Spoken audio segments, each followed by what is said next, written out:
Welcome to the award-winning SuperHuman Academy podcast, where we interview extraordinary people to give you the skills and strategies to overcome the impossible.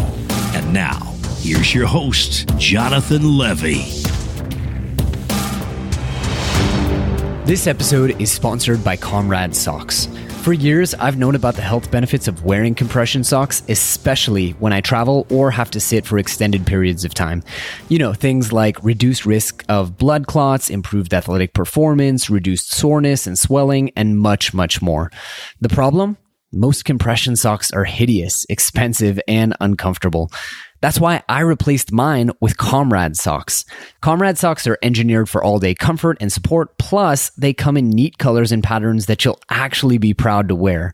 To get your very own pair of Comrade Socks and get 20% off your first order, visit comradesocks.com/superhuman or use discount code superhuman at checkout. That's comradesocks.com/superhuman.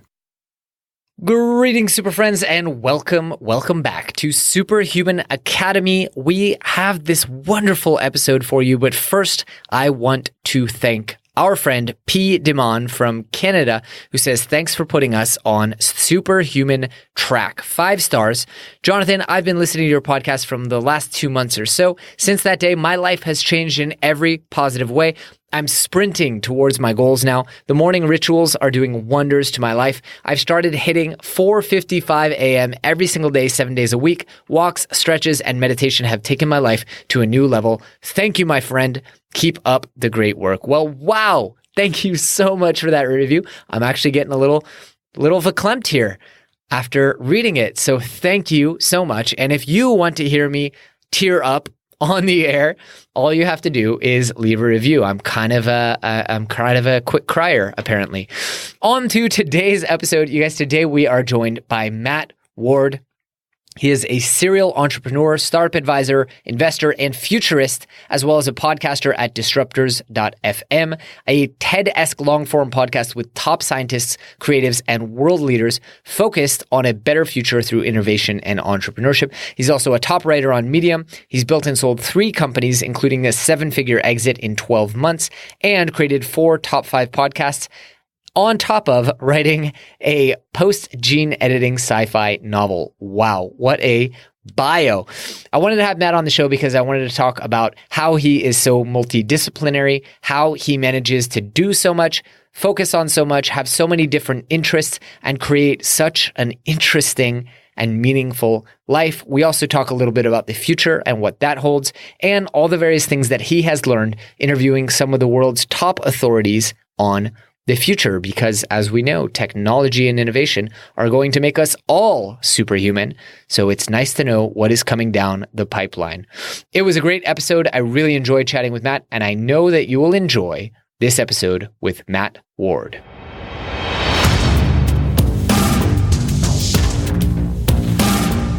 Mr. Matt Ward, how are you, my friend? Welcome. I'm pretty good. Thanks for having me, Jonathan.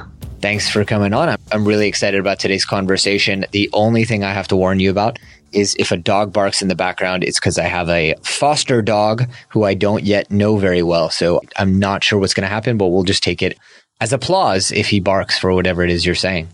I like it.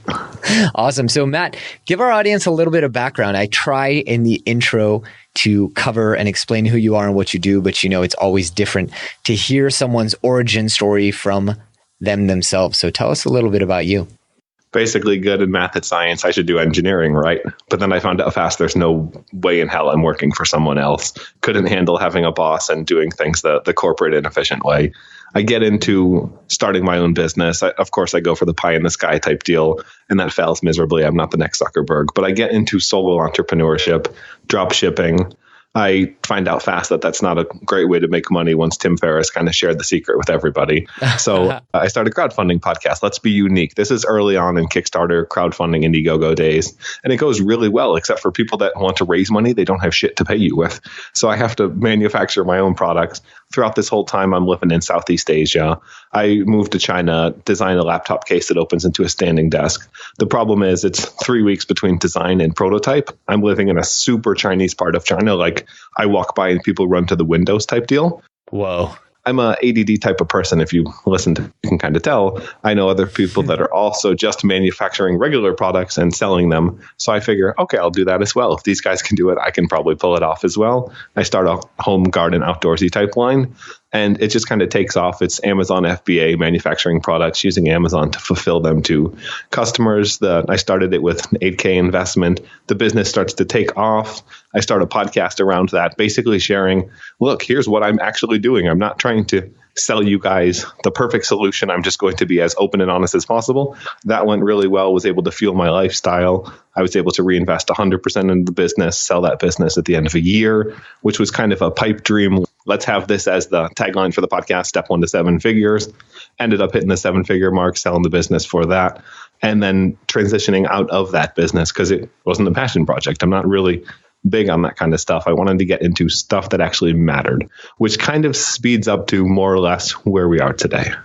Awesome. Now, I'm glad you paused there because your story and my story are so similar. I also built a 7-figure e-commerce business from the ages of 16 to 23 and sold it also because that wasn't really pie in the sky enough, to use your term, but also because I wanted to impact people and help people and do something that actually made a difference instead of selling luxury goods on the internet. So you said that brings us to where we are now. Where is that? So at first it was angel investing. I started a podcast, The Syndicate, and it's really focused on tech companies, startups, and investing in them. And I do a little bit of investing into startup companies, as you do as well. I've done a little bit more, but by no means seasoned professional. But basically looking at companies that can change the world and trying to help them with investments. But primarily what I'm focused on these days is disruptors.fm. It's basically a long form TED. TED is great. I know you did a TED Talk. It was pretty solid. But the problem is you get the world's smartest folks and you give them 10 or 15 minutes. Well, they have a lot more than 10 or 15 minutes worth of awesomeness to share with the world. So we get the smartest scientists, researchers, politicians, economists, etc., and have them talk not just about their expertise, because everyone's good at something, but everyone's not only good at that one thing. So we have them go beyond that and look at the technologies, trends, problems facing humanity going forward so that we can kind of get those spontaneous type interactions that you wouldn't normally get when you have the AI guy who's suddenly talking about space and then talking about the implications on human health and optimization, human performance, longevity, etc. So that's really what I'm focused on these days, is building up that podcast and then also working on a sci-fi novel that is kind of it's a little bit of a dystopian, little bit of a guardrails type book about genetic engineering and where humanity could be headed. Really cool. Really cool. So tell me what your superpower is through all this entrepreneurship and everything that you've learned. I mean, what would you say your superpower is? I would say my superpower is also my super weakness. I think that's how it works. And it's motivation. It's wanting to be better and wanting to achieve more and being willing to put in that effort. And I think it's incredibly powerful when you're in those hustle phases. But at the same time, I'm sure a lot of the listeners have gone through this. When something is so much of a strength, it also becomes a weakness where you overdo it, you burn yourself out, and you get into this almost a depression type phase where you just don't know what's the purpose, what's the point. So my superpower is definitely finding problems I want to solve and then diving headlong into those. I have a bit of an obsessive personality and very much of a, damn it, I'm going to slam my head against the wall until I make it work type deal, which is both great and terrible. Elon Musk accomplishes a ton, but he's miserable sleeping on the floor of Tesla. Totally. Not to compare to myself to Elon, but just exactly. For an analogy. Of course. Now tell me, do you think people can learn that superpower?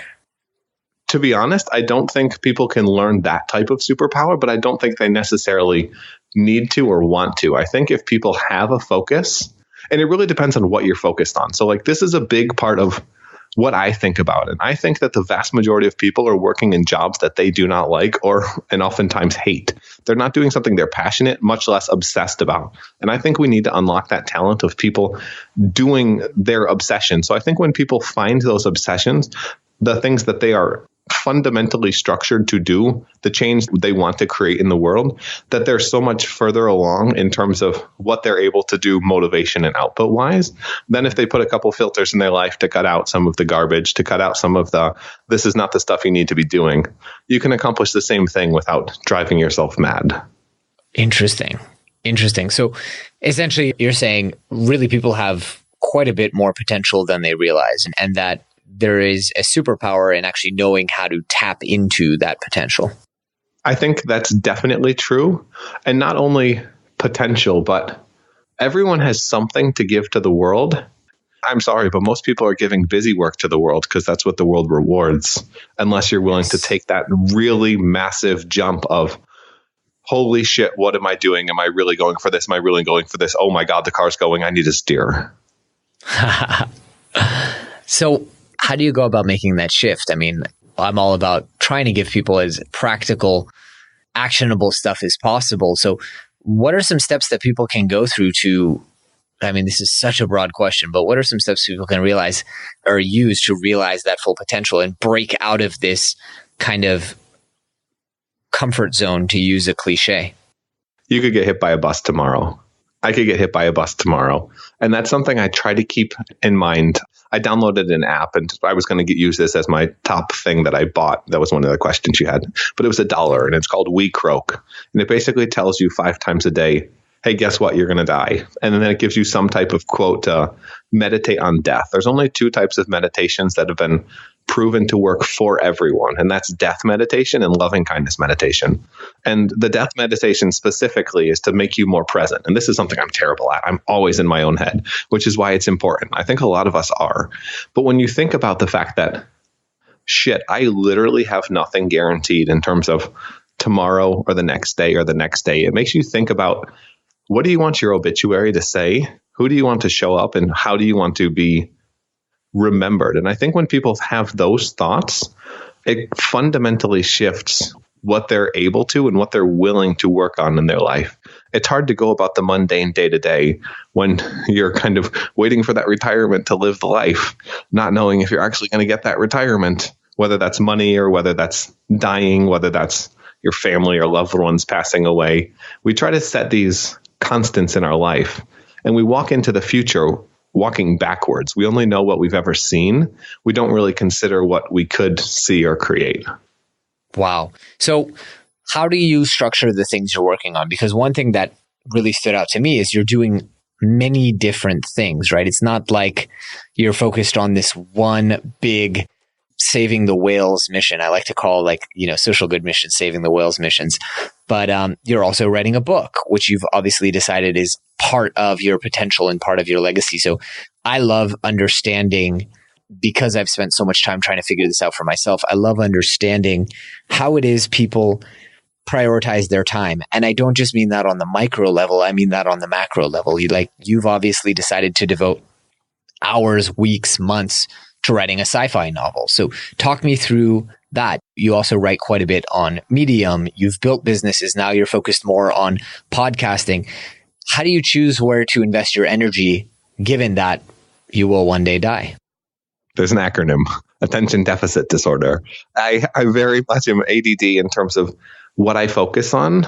And I recognize that as both a strength and a weakness. Part of that is the purpose for the podcast, because I think learning is one of the most important things we can do. And it's something that I'm very focused on. And with the podcast, I can have a primate researcher on one day, an astrophysicist on the next, Bush's presidential economics advisor a day after that. So I get to have that interesting mix of views and ideas to learn about. But in terms of what to focus on, I think this is something I struggle with. I think everyone struggles with this. Right. And I was reading a book by the Dalai Lama actually yesterday, and he was saying something to the effect of the meaning of life is to seek happiness.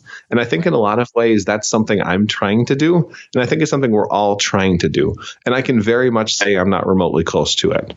And that the different things I'm working on are different manifestations of what I think will bring me happiness. I love books. I love reading.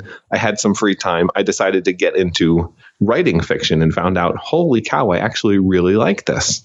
I started the podcast because I wanted to learn and also spread a lot of these different ideas. A lot of people and a lot of spontaneity could happen when people hear about where the future is actually headed. Most people don't really have the time to think about it because they're busy with their day-to-day lives. But if you give the people that glimpse of what the future could look like, not everything's necessarily going to resonate with them. But that one thing, that one interview, maybe that does. Maybe that's what gets them to quit their job and to go into biotech, or to quit their job and to go into climate science. And it just, I think if you look at all the different things I've done, it's chasing happiness and chasing purpose and not doing a perfect job of either and not having perfect focus for either. I don't think it's the ideal way for people to go about making an impact. I think the most impactful people generally have one big thing they focus on until they go to that next big thing. I think that focus is key. But for me, a lot of times that's challenging. And by having those different projects that I'm working on, when I feel down, when I feel not motivated to do one thing, I am able to shift gears and shift into that other thing, which I also find meaningful. I'm really glad you said that, because this is actually my approach. And I was just explaining this on a coaching call yesterday. This is my approach to learning. Like, I think a lot of people beat themselves up because, I said I wanted to learn Spanish, but now I'm actually taking a programming class and an iPhone photography class and whatever it may be, right?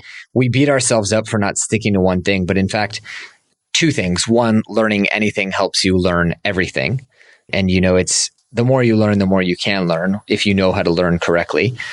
And on top of that, my approach is that my most precious resource is time and attention, and more attention than time, meaning my enthusiasm for doing a project is more limited than my time because I don't have 24 hours a day of attention and enthusiasm and passion. So I've kind of taken on, within reason, this approach of like, make hay while the sun shines. Like, if I'm passionate today about researching real estate investment opportunities in North Carolina, then I'm going to focus on that because it is one of my goals. And who cares that it's a slightly lower priority than, creating this next product that we're working on. If I have that energy and enthusiasm, and I also find like I definitely need to shift back and forth because you do get bogged down and you do get sick of projects. If it makes you happy, it can't be that bad.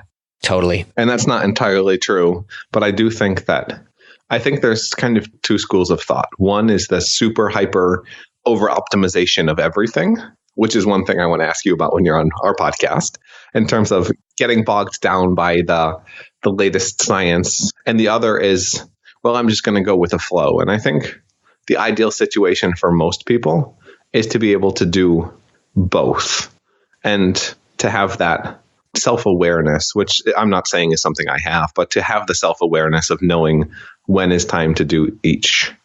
Right. And I guess the only caveat I would say is like, you really have to know what your rocks are, right? It comes from this whole metaphor of if you have a jar and you need to fit in water, sand, pebbles, rocks, and you put in the water and sand first, you're never going to get the big rocks in. Essentially, if you go from highest or largest size to smallest size, you will fit everything in. And so there are those big things that are rocks. And I'm a big fan of thinking a year in advance about where do I want to be in a year and what do I need to achieve and what do I need to accomplish, because that makes it much harder to just sit down, plop down, do your emails, because that's the easiest thing to work on. But with that said, you have many rocks and you can choose those rocks. And one of those rocks may be publishing a sci-fi novel. Yeah, I think about it like horse blinders. You need to look where you want to go, then put on the horse blinders, run towards it until you feel, or until you come up for air to take off the blinders, look around again and course correct. Wait, is this actually the direction I want to go? Or am I building myself a job that I would hate? Right. I like that. I use a similar metaphor, which is bowling in the dark. So if someone told you you had to bowl, you had to actually roll in the dark, well, you would want to turn the lights on at least after every round and see the results of your bowling as opposed to at the end of the game. And so many people kind of turn on the lights at the end of the game, so to speak, and say, wait a minute, when I was younger, I had all these ideas about what I wanted to do and I went and did them. But along the way, it became less interesting to actually do those things. Yeah, I heard a quote one time and it was, the saddest thing is accomplishing the wrong goal. Something to that effect. It was, going down the wrong path. It was being successful at doing the wrong thing for you. And I think a lot of people find themselves in that boat. That's why you see people that are working in finance incredibly successful and then jump off a building because they've optimized for something that's not actually happiness and contentment. Right. All right, let's take a quick pause here to thank this episode's sponsor, Caldera Lab, makers of The Good. The Good is an easy-to-use, all-natural skincare serum for men made entirely from plants. I've been putting it on every morning for a couple of weeks now, and I have to say that my skin already looks and feels tighter and smoother. Plus, I love the smell and the way my skin feels all day when I use it. To try out Caldera Labs The Good and get 20% off your first order, visit calderalab.com/superhuman or use discount code SUPERHUMAN at checkout. That's CALDERALAB.com/superhuman. All right, let's get back to the episode. So tell me about that exercise for you. I mean, are you doing a quarterly check-in with yourself? Or are you doing a weekly sit-down where you evaluate your goals? I mean, how are you on an ongoing basis regulating this for yourself? I would say it's a bit of a work in progress. I definitely sit down it's a not regular basis. It's more of a when it needs to happen basis of writing down something to the effect of who am I? What do I want? I have 2 super personal blog posts coming out pretty soon on Medium. One of them about the sci-fi novel and getting rejected and working through that. And one of them about the meaning of life and work and how you kind of find balance. My wife is a business and life coach as well. So talking with her creates those type of situations on a normal basis. So it's not something I necessarily have to worry about. But then I also do think about some of these things because I'm of the opinion that a lot of very successful entrepreneurial type A type people are not necessarily the most happy people. They're people that are pursuing happiness, but they have a lot of issues. I have a lot of issues. Oh, yes. I don't know if you do, but I wouldn't be surprised. You're a high performer. If you look at high performers, usually that's what the statistics say.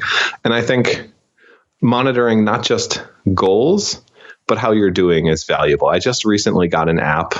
It's called Free Happiness. And basically what it does is, and some of these, as you can tell, are hacks for happiness. And that's something that I'm trying to focus on because it's something I'm not good at. But it's basically a couple times a day, it'll say, hey, how are you feeling? And you have to choose whichever smiley face corresponds to the amount of happiness. It'll do the gratitude journal. What are 3 things you're grateful for? And then it'll pop up, hey, it's time to smile. And just some small little hacks like that, I think are also beneficial because then you're getting the data of how you're doing on a daily and a long-term basis. Super cool. If you're not doing good, well, you better switch something or you kind of know the reason. And if you do find yourself needing to switch something, it can simplify things for people that have trouble with that type of stuff, which I would argue we all do. We all get stuck in the forest and we get stuck in the trees. Absolutely. Yeah. I found that daily journaling practice helps me with that. One, I have an archive of like, hey, at this time I was working on this project. I try every day to document a little bit about what's going on before I gratitude journal. So like, today I have to do this. I'm really not excited about it. Rate my overall happiness. And then I have a backwards looking archive of when I was happy. So I can see what are the things that I was doing when I was happier. And just immediately after I do that, I gratitude journal, and that makes me much happier. It's a smart system. I like it. I learned it from Ben Hardy, your fellow writer on Medium, and it's one of the habits that's most stuck with me through the whole podcast, which actually is a question I wanted to ask you, and a question I love to ask podcasters, because I don't know about you, but certain big themes have stood out to me through interviewing 250 of the world's top athletes, performers, superhumans. And I would wonder, what are the big themes that have stood out for you across your various podcasts, interviewing so many fascinating high performers? I would say it's interesting because I've had a couple of different podcasts with different themes, but you see, even then among the top performers, there are certain things that seem to be relatively consistent. One is that this is something most won't admit to, but the one is something that you can definitely see from the outside. There is something missing there, and they're striving for greatness. They're striving for happiness. They're striving for meaning in the world.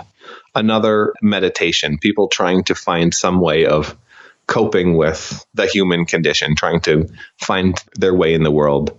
Health focus is something that's way up there in terms of people exercising, people trying to eat right. And a lot of this just comes with understanding the science. In terms of other big themes that I see between people, it would be two things. One would be not focusing solely on the money, focusing on something else and having the money come as a byproduct of that. And that's not to say follow your dreams and that'll create the wealth of the world type deal. But it's saying find something that you love or are passionate and skilled with, find that happy little medium, and then carve out your niche by being the best at that. So Stephen King, someone asked him, how did you become the world's greatest writer? And he said, I write. Every morning I sit down and write. And I think there's something to that. But you also have to know, like we said before, you've got to take off those horse blinders and see where you're headed. But for the top performers, they're the ones that know what their mission is and they go towards it relentlessly. Love that. I love that. Now, we talked a little bit about journaling. You mentioned meditation. I want to ask, what are the superhuman skills and habits that you do to keep yourself performing at this high level despite ADD and the entrepreneur's disorder? If I didn't exercise, I would go nuts. So that's definitely one. I definitely eat very healthy. In terms of sleep, I try to get 7 to 8 hours of sleep. Really, you should get 8 hours of sleep. No one can function on less than 7. I try to avoid business books a lot and instead focus on fiction, because most of the reading I do is in bed at night. And I think if you're focused throughout the day on business, on self-development, it becomes something where it's too much. And for a lot of people, they think about reading a business book, reading a self-development book. They think about that as productivity. And in reality, that's not really productivity. It's false productivity. So if I'm going to be focused on something, basically, if I'm going to be in my head the entire day, you need something to turn off. And I think having that something to turn off is valuable.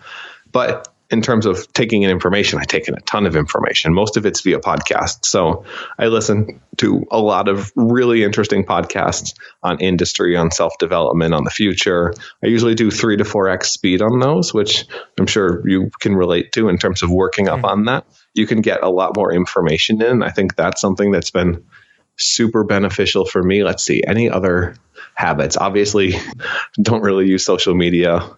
That's the ultimate hack, isn't it? Yeah, newsfeed eradicator, turn off the notifications on your phone, turn on airplane mode at night.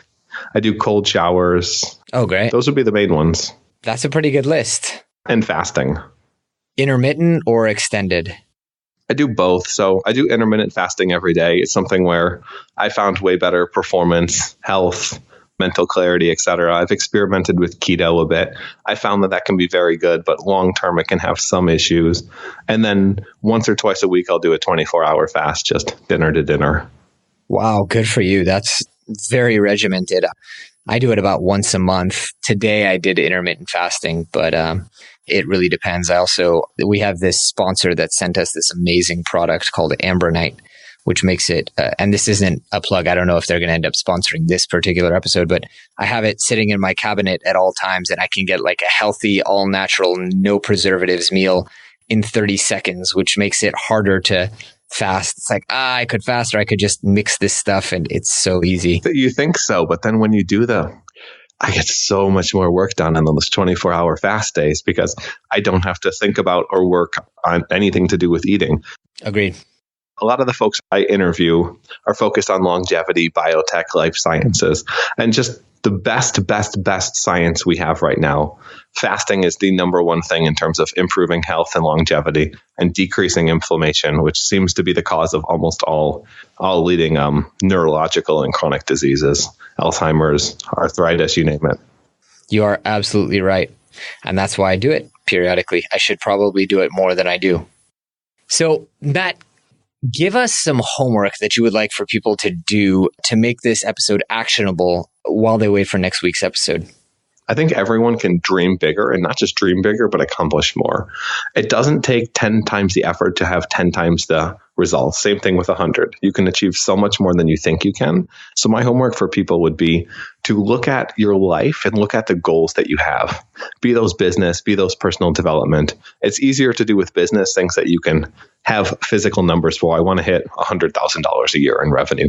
I want to have a podcast that's XYZ big. I want to do this, do that. Take whatever that goal is and multiply by 10. And then write down how you would have to go about thinking and changing things to be able to hit that goal. Because what got you here will not get you there. And just by having those thoughts in place, you find the 80-20, the Pareto principle, so to speak, of building something incredible without having to work more. You just have to work and think different. Wow. Really fantastic. Now, I do want to still hit you with some of these rapid fire questions. You mentioned one product or service, but what's a product or service you simply couldn't live without? Probably podcasts and being able to listen to them. And I mean, it doesn't matter what podcast player. And if we were going to go on the health side of things, it would be the gym. I would go nuts without it. That's a pretty good one. Tell me about books. You and I both share, by the way, I don't read business books in bed anymore.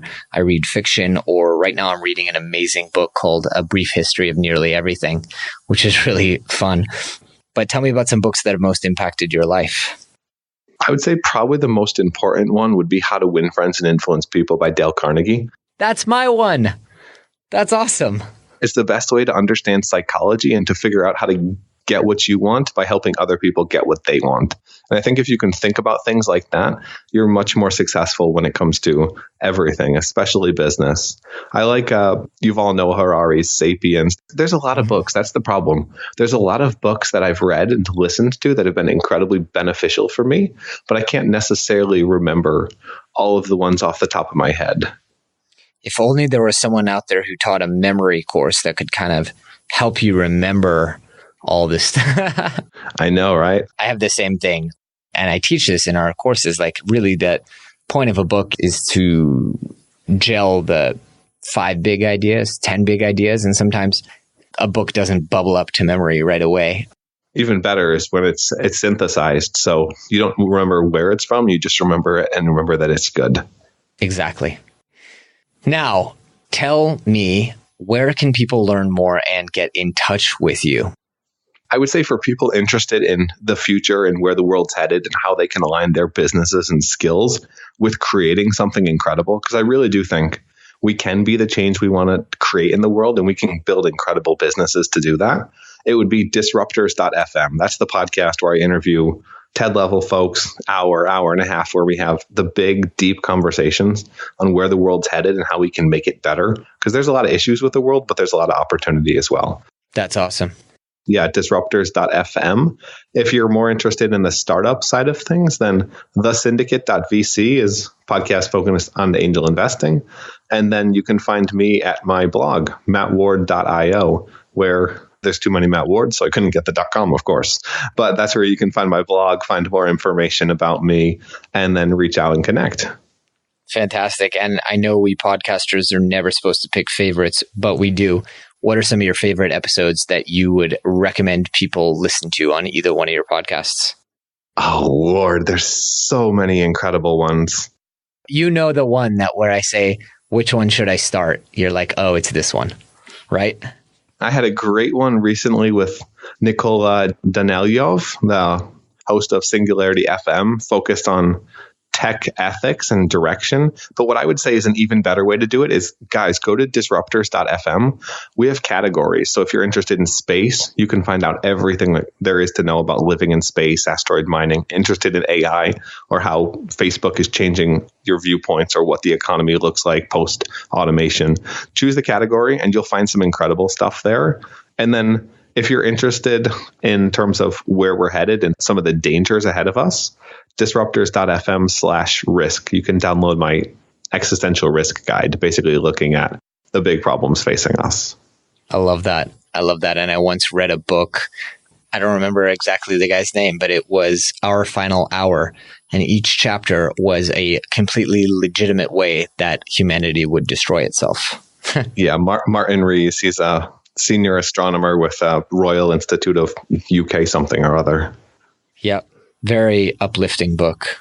See, and I think there's pros and cons to uplifting. So I remember when I was getting into the podcast initially, I was thinking, why is all sci-fi so dystopian and upsetting? The future looks terrible. Terminator's coming to get us. We're all going to die. We're going to create dinosaurs, which I had, that's another great one. If you listen to the Jack Horner episode, he was the inspiration for Jurassic Park, Steven Spielberg's personal on-set director, or not director, advisor. And he's working on creating and bringing back to life dinosaurs from mutated chicken genes now. It's incredibly interesting stuff. But yeah, the future is so depressing. It's not depressing. The reason why we show it as depressing is one of two things. Either clickbait, because, of course, look at the news, similar deal. People want to look at, or they feel compelled to look at, the things that sound terrible. But the other side of things, now that I can appreciate as a sci-fi writer, is people are much more likely to understand guide rails than they are to understand direction. So sci-fi writers aren't saying this is what's going to happen. They're saying, let's take this one specific thing. So whether that's surveillance and the economy that's resolving around advertising, whether that's AI and all of us being replaced by Terminator, whether that's VR and people going into Ready Player One and never coming out. It's taking a specific trend that could become a problem and creating the problem situation so that people can avoid that future and build towards something better. And that's what I'm trying to do with Disruptors. And it's something I think that we're accomplishing, even though a lot of the episodes can come off cynical or negative sounding. They're designed to be the guardrails so that people can avoid the bad futures and lean towards the good ones. I love that. And I appreciate that caveat. One last question before I let you go, Mr. Matt Ward. If people take away one big message or idea from this episode and they carry it with them for the rest of their lives, what would you hope for that to be? There are no rules. You don't have to have that picket fence. You don't have to get that job. You don't have to go to college. People are going to tell you how to live their life, not how to live yours. And if people aren't further along on the life journey that you want to have, listening to the advice is counterproductive because they are quite literally trying to help you live their life. So set your own course, figure out what you want to do, and remember that you can literally accomplish anything if you set your mind to it and you're willing to do it. If you think you can or you think you can't, you're probably right. Love it. And wonderful, wonderful words to end on that I couldn't possibly agree with more. Mr. Matt Ward, it's been a pleasure. Thanks for coming on. It's been fun. Hope you guys have enjoyed it. And leave a review for the podcast. It really helps Jonathan get this up here and get in front of more incredible people. That it does. Thank you, sir. Same. Thanks for tuning in to the award-winning Superhuman Academy podcast. For more great skills and strategies, or for links to any of the resources mentioned in this episode, visit superhuman.blog. While you're at it, please take a moment to share this episode with a friend and leave us a review on iTunes. We'll see you next week.